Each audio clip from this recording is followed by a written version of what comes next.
એલા ભાઈ હવે હદ થાય છે હદ.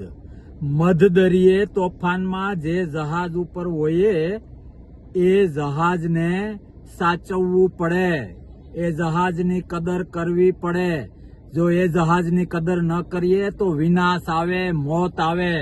મારે સરકારને કહેવું છે કે સૈનિકો દ્વારા, નિવૃત્ત સૈનિકો અને વીર નારીઓ દ્વારા ગાંધીનગરમાં પોતાની માંગણી લઈને જે રજૂઆત કરી, એ લોકોએ રેલી કરવી હતી, મંજૂરી ના આપી, ઉપાડી લીધા, ડબ્બામાં પૂરી દીધા. આવું ન હોય. સૈનિકોની ઇજ્જત કરવી, સૈનિકોને એક પ્રકારનો વિવેક પાઠવવો, એની માંગણી સાંભળવી અને એની માંગણી શક્ય હોય ત્યાં સુધી પૂરી કરવી. શું માંગે છે એ લોકો? નિવૃત્તિ પછી અનામત નોકરીમાં માંગે છે, બીજા રાજ્યોમાં જે વળતર મળે છે એ વળતર માંગે. અરે સાહેબ, સૈનિક છે, સૈનિક ફૌજી છે, એને માથે રાખવાના હોય. કયા રજવાડામાં, કયા દેશમાં આ રીતે સૈનિકોને અને શહીદના પરિવારને આ રીતે હેરાન થવું પડતું હોય છે? સાહેબ યાદ રાખજો, 7/12 જે નામ છે ને, મારી પાસે આટલી જમીન છે, આટલી મિલકત છે, આટલું સોનું છે, આટલા પ્લોટ છે, આટલા ઘર છે, જે આપણે હવામાં ઉડીએ છીએ ને, એ બધું ધોરું થઈ જશે, ઝીરો થઈ જશે જો સીમાડાનો ઉત્સાહ તૂટશે, જો સીમાડાના સૈનિકનો ઉત્સાહ તૂટશે.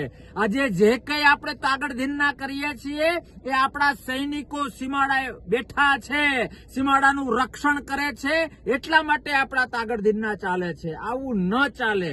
કોઈ પણ સરકાર હોય, કોઈ પણ પાર્ટી હોય, આવું ન ચાલે.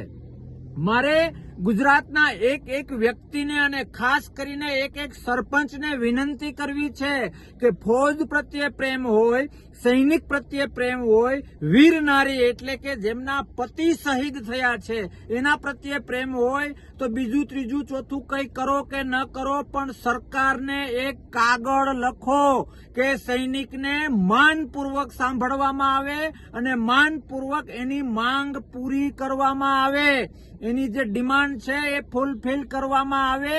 એ આપણો રાષ્ટ્ર ધર્મ છે, એ આપણા સૈનિકો પ્રત્યેની રિસ્પેક્ટ છે. હદ થઈ ગઈ યાર.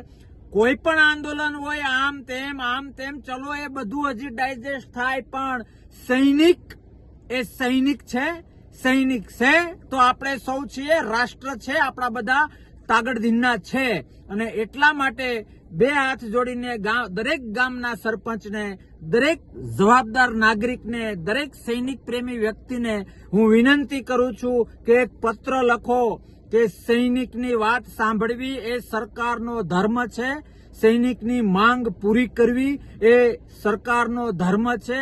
કદાચ માંગમાં થોડું 19-20 હોય, એમ છતાં પણ સૈનિકની રિસ્પેક્ટ માટે સૈનિકની માંગ પૂરી કરવી એ તમારો મારો સૌનો ધર્મ છે. આવો સૌ લેટર લખીએ, ગામડા લેવલે, સરપંચ લેવલે, તાલુકા લેવલે, જિલ્લા લેવલે, અને સરકારને વિનંતી કરીએ કે સૈનિક એ સૈનિક હોય છે, બ્લાઇન્ડલી એને સ્વીકારવાના હોય છે અને એની માંગ પૂરી કરવાની હોય છે. અને એ માટે એક પત્ર દ્વારા ફરજ બજાવવી, ધર્મ બજાવવો, સૈનિક પ્રેમ બતાવવો એ તમારો મારો ધર્મ છે. જય હિન્દ, ભારત માતા કી જય. વંદન છે એ મારા સૈનિકોને.